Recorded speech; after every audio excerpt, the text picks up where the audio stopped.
This is the story of Gavin.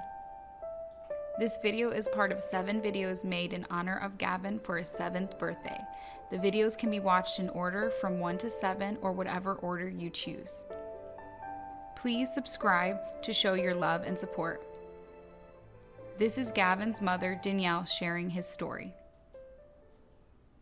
After that, when did your midwife contact you again? Was she checking in with you during this time? Yeah, we were hearing we were hearing from her a little bit. Maybe she was in and out at the hospital, and then when we got home, she was kind of like, I guess, checking on me. She wanted to do my postpartum like appointments. Like she wanted to do like visits. And I was like, I had a C-section. Like that's for a doctor. Like there's nothing you can do. So I didn't really understand it. She wanted to like see us more and whatever. And I just wanted to kind of just be left alone. And then things got a little bit weird. I don't know how long it was, maybe a few days. Like we were home maybe a couple days or something. It wasn't very long because she did have to come over to get her stuff. I remember that. She had to come over to get her tub and like the Doppler and like the herbal, whatever. Like we gave her stuff. Like we were like, come get your crap. And I was telling him, like, just leave it on the front porch. It's fine. Just leave it outside. Like, I just didn't want to. Like, I just was feeling like I was done. I just wanted to be done. And she still like insisted on like seeing me and talking to me and seeing him and seeing whatever. And she brought me placenta pills, her placenta pills, not my own. Like my placenta's gone. You know, I didn't get it in capsule or anything like that, but she brought them over. And I don't know, she might have asked me before, like, I know, I'll take care of you. Let me help you. And you'll feel so much better with placentas. They'll make you feel better. They're, like after whatever. And I don't even know, like I probably was like, whatever you want to do, I just don't care. And so she brought him over, and I'll never forget going to the door, and she brought like a paper bag, like it's like this paper bag that you would have like a bottle of booze in. Like she did from like a fence or something. And she brought it over, and she just was like, hurry, put this in your freezer. Like you gotta like keep it cold. They won't be any good. And da, da, da. And I was like, what is it? And she's like, it's my placenta. Like they're encapsulated and you can take those. And I think she might have even like told me like different things of like when to take them and like gave me like instructions. She brought me over like tea stuff and herbal stuff and like maybe like ointments and like she brought me like a bunch of stuff. Like that's all I remember was like a bunch of like things to make me feel better or something, like, cause that's all it takes is just rub some oils on that and drink some herbs and have some of my placenta and you'll be fine, I guess. But no, so that's what I remember. She was there for a little while at the front porch, and that was the last time I ever seen her actually. But around this time, my mom had her phone number, because obviously my mom was taking me to my midwife appointment. And my mom texted her asking her what her certifications were and where she went to school. She wanted to know about her education background and stuff. And Chrissy got really defensive and was like really freaking out about like, kind of like, your daughter's the one that hired me, not you, and kind of acted like, well, you can't do anything about it. And my mom was like, where did you come from? And, and this kind of thing. And at this time, I didn't know what's going on, but my parents were kind of looking into this. They were kind of looking at whatever. Well, she called Michael. So I'm like grieving and I've had surgery and all this stuff is happening. She doesn't call me. She didn't text me. She calls Michael and she's like, look, Danielle's family is being really weird and da da da da. Don't believe them. They're gonna say stuff about me and don't believe them. They're lying to you and you shouldn't talk to them. And all of this stuff that she's trying to tell him, and he was like, okay.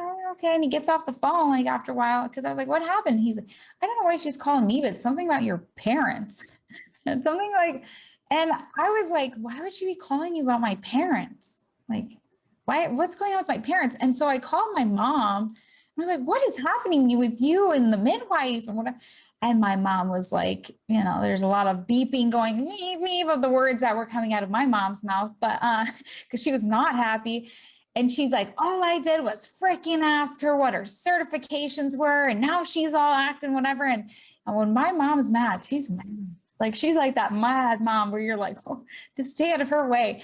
And so it was just kind of one of those where I was like, what is happening? Why is all this weird stuff going on? And I'm like, well, she's calling Michael, and my mom was telling me everything. She's like, I'll send you the text messages that she sent me. And she told me, well, you didn't hire me and you can't do anything about it. And she also told my mom, oh, in the state of Nevada, we're not regulated in the state of Nevada, so you can't come after us.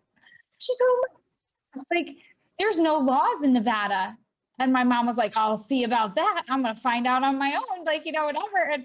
But she was telling my mom, there's nothing you can do. This is Nevada.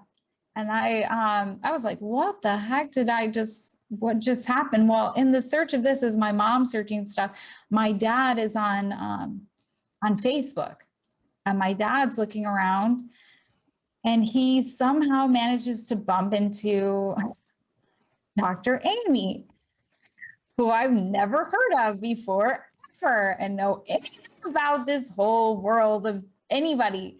And somehow my dad sees, I guess he must have just been Googling and searching and looking things online, and comes up with a baby died in Nevada, in Las Vegas, in February. And my dad starts looking and was like, that's my grandson. And so he reaches out to Dr. Amy and was like, you wrote a piece about my grandson, and I wanted you to know he has a name. And his name is Gavin. And so, and he asked my permission first, by the way. He found this, came to my house with this information and said, I won't share this with you. I can wait. And I said, no, there's nothing worse that you can tell me or share with me at this point, because my son's already gone. So just whatever you got, just tell me. And so he handed me over things that had been wrote online about what happened. And part of it was the post from Jan Trenton saying, what would you do? And if this was your patient and you were the midwife and you were having home birth and blah, blah, blah, blah, blah, and all the crap or whatever. So he hands me over all this stuff, and I was just blown away to see this had happened online, and I had never heard of it. I didn't know, I didn't give permission for her to go on Facebook and talk about me. I didn't know she was online talking about me. And so I reached out to Dr. Amy, and then I found out while I was in the hospital, right after my son died, she literally left the hospital at one point and then came back. She was writing on Facebook about me, blaming me for what happened. And then that was the moment of like, everything changed, because I probably could have went off on my merry little way and maybe just lived in my naive little bubble and just thought that, hey, I just happened to be one of those people that just had a really bad experience, and this maybe was my body, or maybe my kid was sick, like she was trying to convince me. Whatever it would have been, I would have just went on with this little bubble that I lived in. And the reality was, everything that I was told from her was a lie. Everything that I was told was a freaking lie. And I had to find out after my kid died. I didn't get to find out before to save his life. I didn't get to find out before anything. Like I had to find out afterwards who this person really was that I hired. And there's no way to find that out. There's nowhere to go to see who these people are that throw on a midwife title, and maybe they get a certification from NARM. There's no way to find out anything. And then it gets worse. It gets worse. Not only was Jan's thing going on there, and she wrote about me when I was in the hospital, and she's picking fights with my family who's trying to look up what's going on with her and where she came from. She came from California, and she's on probation. So I hired a midwife for a home birth for my child, thinking I hired a nurse midwife, and thinking I hired somebody that cared about me and my family, my baby. And she was on probation for almost killing a baby, just like my son. And this was not her first time and that's not her last time. And she continues to go around and is obsessed with pregnant women and pregnancy and all that stuff. And I just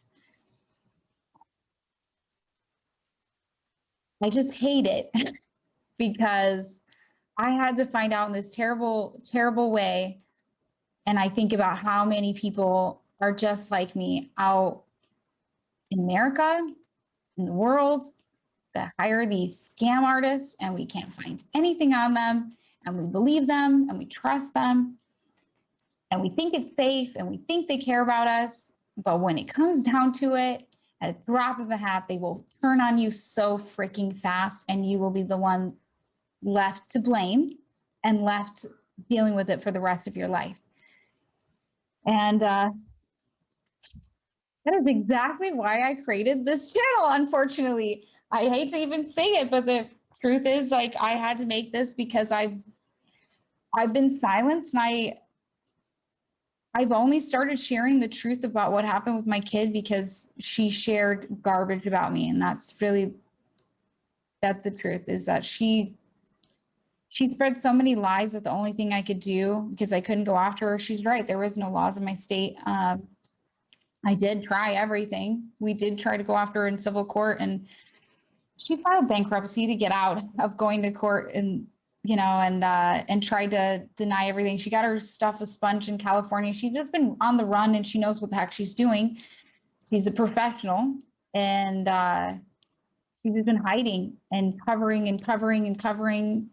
After all these years, more lies, change the story. But yeah, so we didn't even get our day in court. Like, I didn't care if I got $5 or no dollars. I just wanted to go to court and have a judge sit down and look at my stuff, all the proof I had, all the text messages, all the medical stuff, everything. I just wanted to sit down and tell my story in court and have a judge be like, what do you have on the other side? And I wanted her to be like, I didn't want her to settle. I didn't want her to be like, let's just settle this out, because that was an option. She could have settled, or we could be like, prove that you were innocent and it was just an accident. I wanted her to prove it because that's what she claimed, that it was, she's the victim of the story.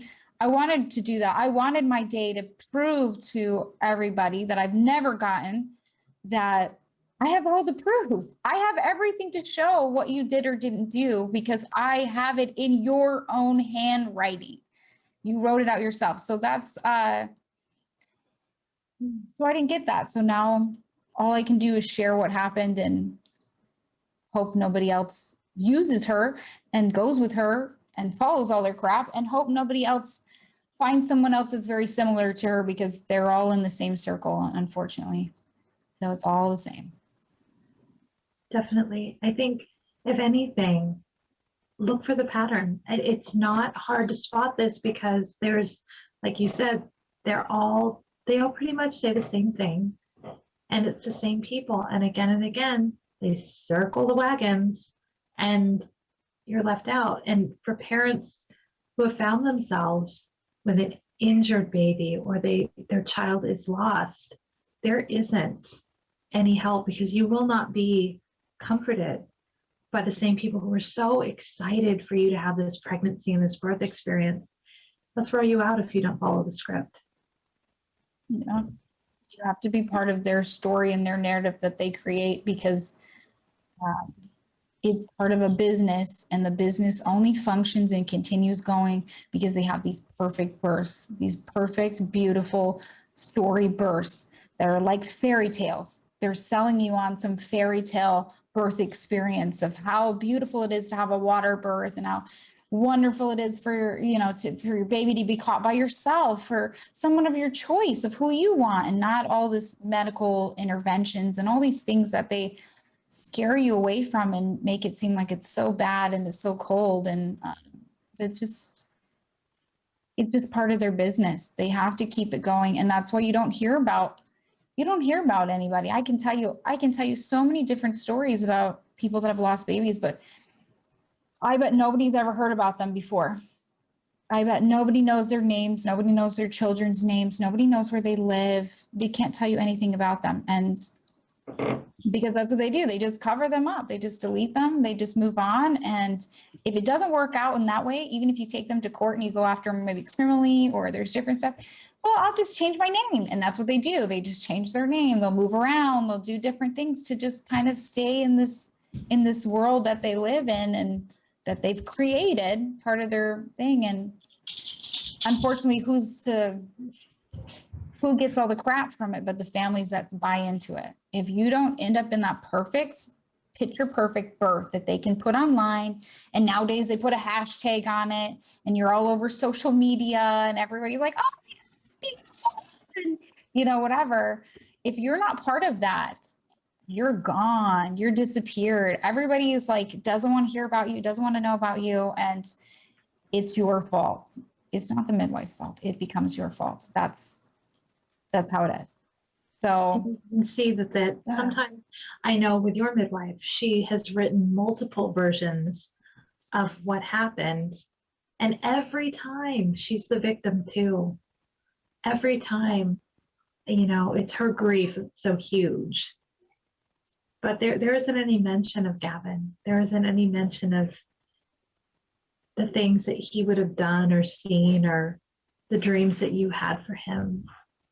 Your last text message to her, when was that? What happened? So it was a week after Gavin died, like literally it was a week. He got up that day and she sent me this long text message. Like, it was really long, where she was telling me, like, I had this dream last night that you're about your son, and that he was reborn as a monk, and he went off and he's living in like the mountains, and he's like at peace, living this like whatever life of whatever. She had like, it was this long drawn out like thing about this crazy dream that she had about my son being a monk, being somewhere else and whatever. And I probably read it a couple times before I was like, well, what the heck is she trying to say to me? And I felt like she was trying to use my spiritual side to like, do like it was about her basically, because that's what she was doing. She was using my spiritual, like at the time, like before, I thought everything happened for a reason. I thought everything was like connected. I had this very spiritual life and vibe to myself. And when she sent me that message, that could have been actually the turning point for my spiritual life was like cut off, because I was like, why would you talk to me like anybody? Why would anybody talk to me and be like, oh, I had a dream that your kid was reincarnated and is somewhere else or doing whatever? Like, I talked to the kid a few days ago and you're being like, hey, let's talk about your kid being reincarnated. I don't want to deal with that right now. Even if I believe that, I don't want to hear it right now. I just want to grieve. Like, just leave me be. And I had to like talk about it for like a while. Like, we kind of left the message and we went back to it hours later, where we decided, okay, you know what? We have to tell her to get lost, but how are we going to do it in a way that we need to do it like we have to be tactical at this point. So I sent her a message just being like, look, thanks for your help, but we are doing things in our way, going down our path. And at this time, we're doing things like for us. And if we need you, we'll reach out to you. If we don't need you, please don't reach out to us. Like, we don't want to hear from anyone. And we just like cut her off. And I think she replied back something, and we just never replied back because we were like, no, there's nothing to say. But I never heard from her ever again. She never, a week later, said, how are you? Are you okay? A month later, 2 months later, nothing. We never heard from her ever again. And even though my family might have been looking into her, she didn't know if I was looking into her. She didn't know what was going on with me or whatever. So she had no idea where I was at in my grief or anything, or if I was going to try to go after her in the state or anything. She didn't know anything. So why didn't she ever check on me is something like I always kind of wonder, like, why do they write us off that fast? Because we don't fit into their story or whatever. And yeah, so she wrote me off pretty fast, and she probably thought she was off the hook for a long time because she never heard from us ever again. Until she got stuff came to the mail of you have court, like, you know, and that we filed, because you only have a year in Nevada to file for malpractice, a civil suit. So we filed and it went in the 19th of 2015. So the day before would have been a year is when we actually got to file, and it went in the court system. That's how we did it. But so she probably thought all those months that she was good to go. And then here it came in like right as it was like, it was going to be a year. But I mean, even then we never heard from her again. Like that just is more, I know it sounds weird, but it's more telling about a person. They just kind of disappear. Somebody that was that involved just disappears. Like, I don't know, so nice and so whatever. And then She didn't try to make any contact with your other family members or with, no, just gray rock, just gone. as we call it. We just kind of, Yeah. It was Wow. like, sometimes I think like maybe she didn't accept maybe she wanted me to write her back and be like, oh my God, your dream is just so amazing. we wouldn't go along with her anymore. I don't know what, like, use for you. yeah, like I do think that, like, I think because she had this, like, whatever, like, I mean, it was long and it was very detailed, and I can't even tell you everything in it because I just thought it was so weird. And I was like, why would you tell someone that? And I didn't know how to respond. I was like, what do I say back? And then that's when we were like, we have to cut her. We have to he has to leave us alone, because I'm not going to wake up every day and have these weird, like,